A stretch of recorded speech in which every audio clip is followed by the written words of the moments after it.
Hello, everybody. This is Jim Feist in Las Vegas. I'm joined again by Hank Goldberg out of Florida. Florida weather is a lot better than it was a week or so ago.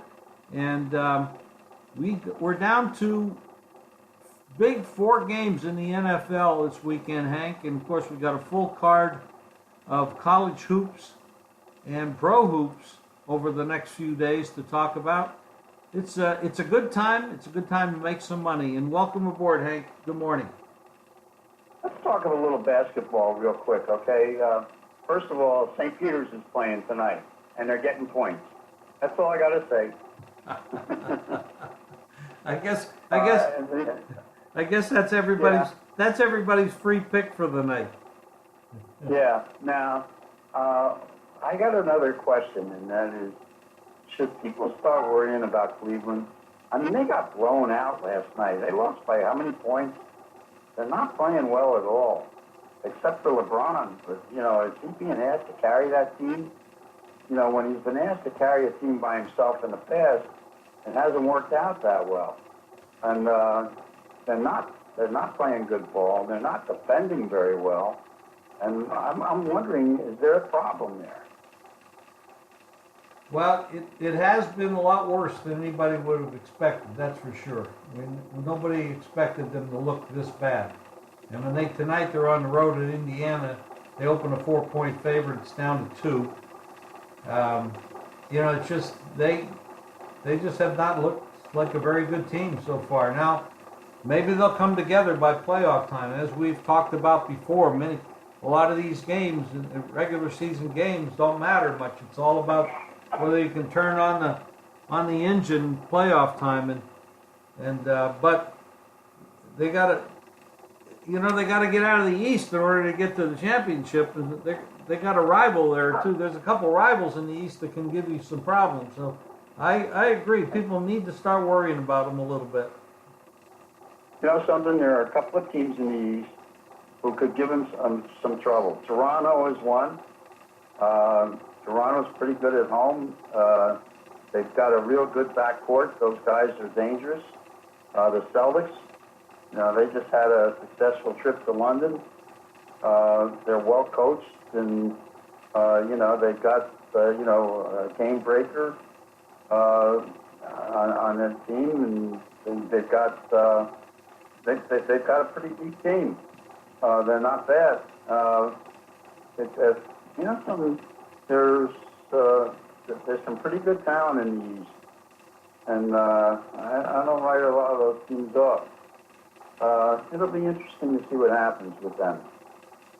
No question about it. It's good. The focus here now becomes college and pro basketball. There's no question that's where we're heading with this, because we're down to just a few games in the NFL. Even though it's an interesting time, we'll cover each game and line movement, et cetera, but we're gonna be focusing hard on the basketball, because for the next couple of months, and then when we get to March, the end of February, we have the conference playoffs, the tournaments, and then we go into March Madness. So it's a really good time, and then baseball opens up. Spring training's right around the corner too.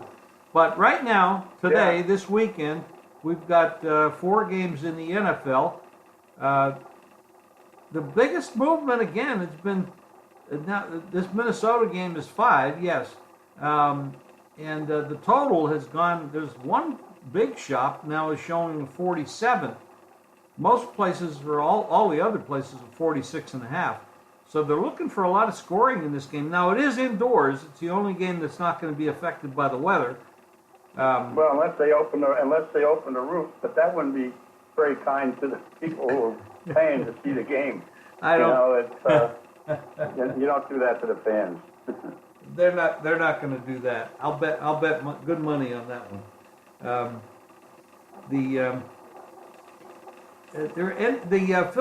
Philadelphia, the weather in Philly, New England, and Pittsburgh. We're looking at the weather it's going to be cold, and there's going to be some breezy weather. That's a concern, especially for teams well, Atlanta is an indoor team. They're a dome team playing in Philly. And we talked about this a little bit off air. Philadelphia did not look good at the end of the season. After Wentz went down, they were very marginal. But he doesn't play defense. He doesn't play special teams. But they look poor in every department. Now, the question is, did they lose their mojo, or did they just, they had clinched early, Hank, and they really didn't need to play anymore, and it looks like they slacked off. Now, what kind of Philadelphia team is going to show up on Saturday is the big question for a lot of people. It's going to be an interesting weekend. St. Peter's is your free play for tonight. Now that you've told everybody about that, we're both going to have. By the way, Jim, I gave out a 6-pack for tonight, so St. Peter's wasn't my only game. Okay. All right. Well, go to the website, jimfeist.com, pick up Hank's 6-pack. I will have plays up there as soon as this podcast is over. And we'll have NBA. We have the NFL for the weekend as well. So, Hank, today's a short and sweet one unless there's something else you want to cover. Now, let's talk about line movement in these 4 games. Only one of them has had any significant move at all, and that's the game that I thought was the toughest one, and that's Minnesota and New Orleans. And Minnesota seems to be the public choice. Game, I thought would be probably a field goal, 3.5 or so, and it opened around 4, and then now it went to 5.5 in some places. Now it's 5 and kind of hanging around there. We'll see what happens. New Orleans, as we've said many times, is beat up on defense. They lost their best offensive lineman, and that perhaps is the reason why Minnesota is a 5-point favorite. Case Keenum has been, excellent. You can't knock his play at quarterback at all. Doesn't turn the ball over. And Minnesota's got the number 1 ranked defense in so many categories. Well, not number 1 in so many categories, I guess, but Philadelphia has a highly ranked defense too, I think. They're 1 and 2 in the NFC. And so you wonder if what the total is going to be in that game. They're playing indoors, and the first time these 2 teams played, Minnesota, New Orleans, it was 2 different teams in a sense, because Minnesota had the rookie running back playing for them, and they had Bradford, who had a sensational game, and the rookie from Florida State, who got hurt subsequently. So neither one of those guys are around right now. And the top running back for New Orleans was Adrian Peterson.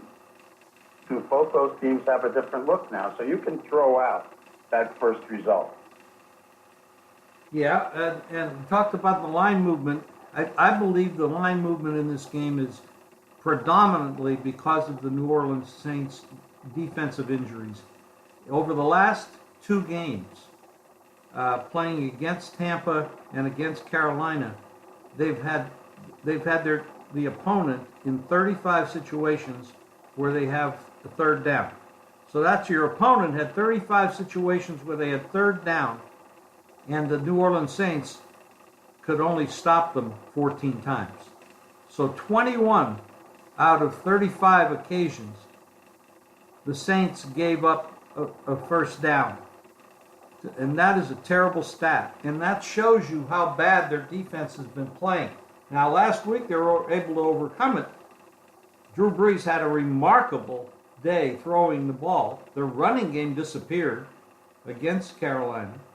And Carolina really, the reason for that was that Carolina jammed up against the running game. They put a bunch of guys in the box, and they decided they were going to stop the running game, and oddly enough, make Brees beat them with the passing game. And he did. And he did, and he had one guy who caught 12 passes in the game, who has done that now in 4 consecutive games, which is a record. And but now he's going to have to go up against Rhodes, who may be the best cornerback in football right now. That's going to be a matchup I can't wait to see. It's going to be an interesting game. It's the last game of the weekend. It's going to be, and hopefully we're all 3-0 by the time we get to that point. Well, you know something. None of the other games. You know, we all thought that the Pittsburgh game was going to move off 7, and it hasn't. People are just the betting is coming in on both sides equally in that game. You know, the New England game has been staying around 13 and a half. I think people are a little bit concerned about the running game that Tennessee brings in there, and the fact that you know, New England hasn't covered the big numbers all that much this year. And then you've got the other game is just stayed pretty constant with that spread that hasn't moved very much. So you know, the betting's been kind of balanced everywhere else.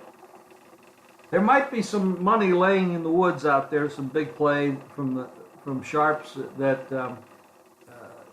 that'll come in here and start to affect these lines. I know where the money on this is going to come from, and when I referred to the other game, I've taken a pretty strong position on that game in that you know, the whole world is on Atlanta, and that game, I don't know if the weather is going to have any impact on it, but the game has been about 3, and I don't think that number is going to move up, certainly. And maybe the Sharks are going to come in on the dog.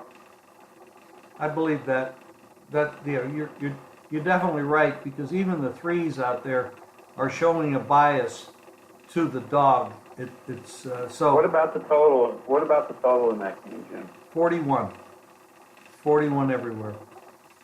Yep. And that opened 44.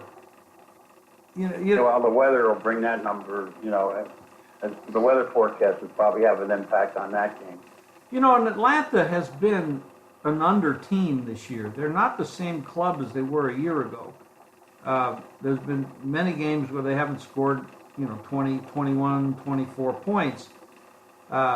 Even though they're effective on a yards per play basis, they're not converting them into a lot of points like they did a year ago.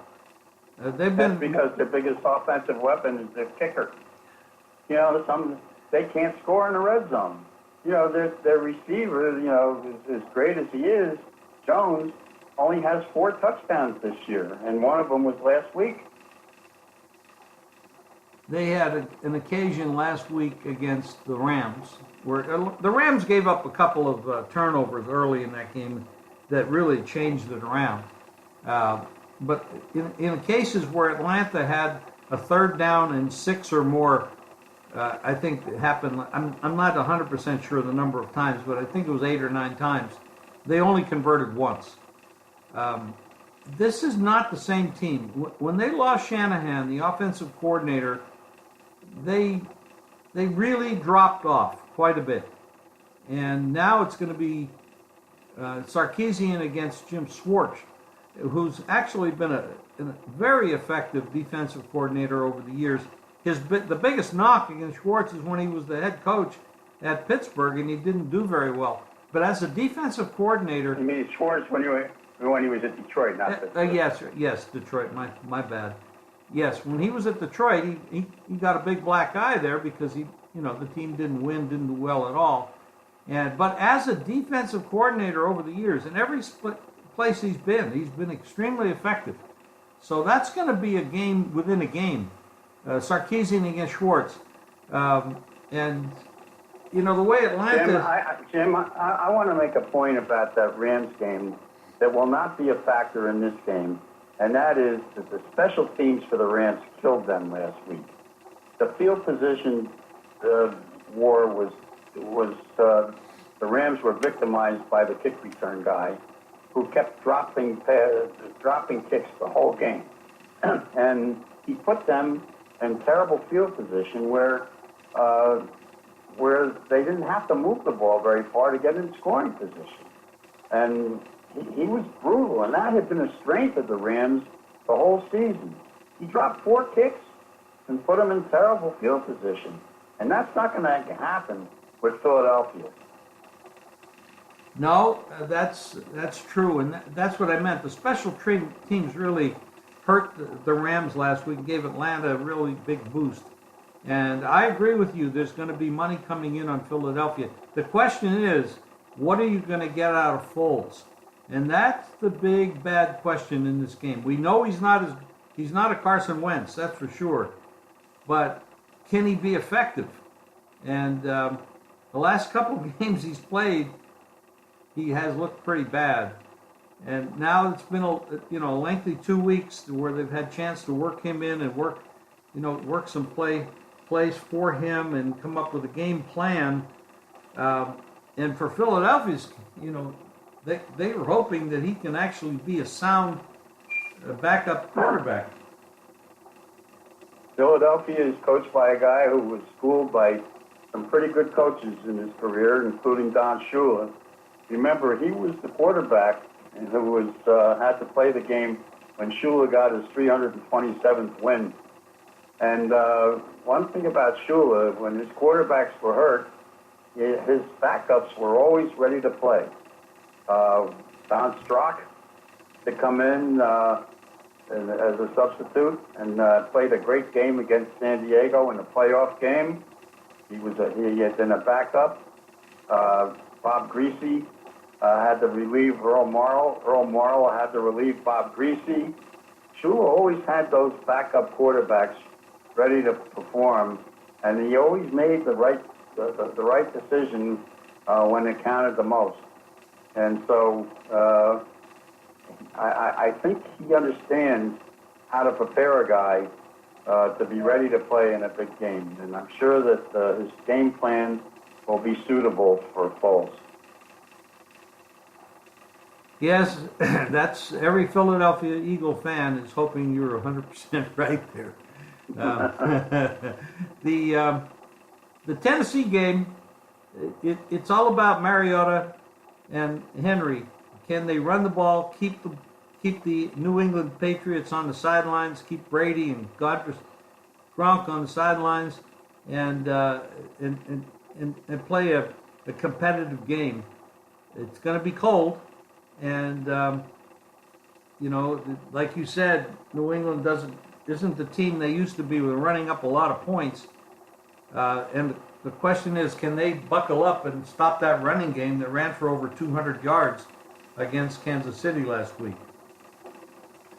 New England gives up 4.6 yards per rush over the season, but the last 11 or 12 weeks, they've given up a lot fewer points than they had earlier in the season.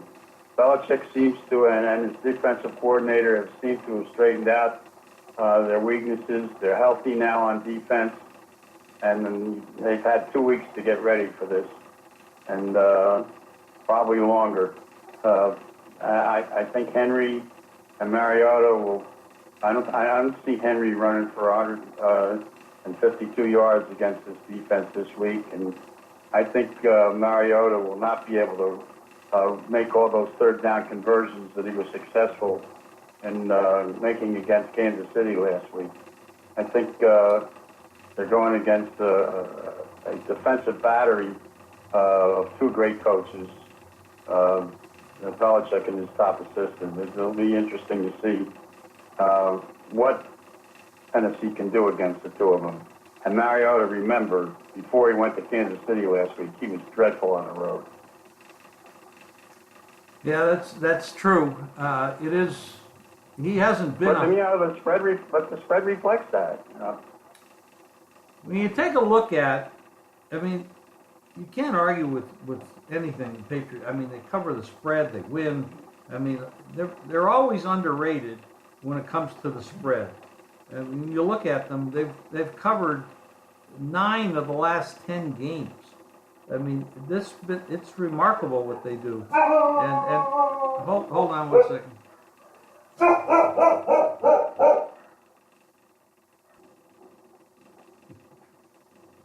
Hank, you there? Yeah.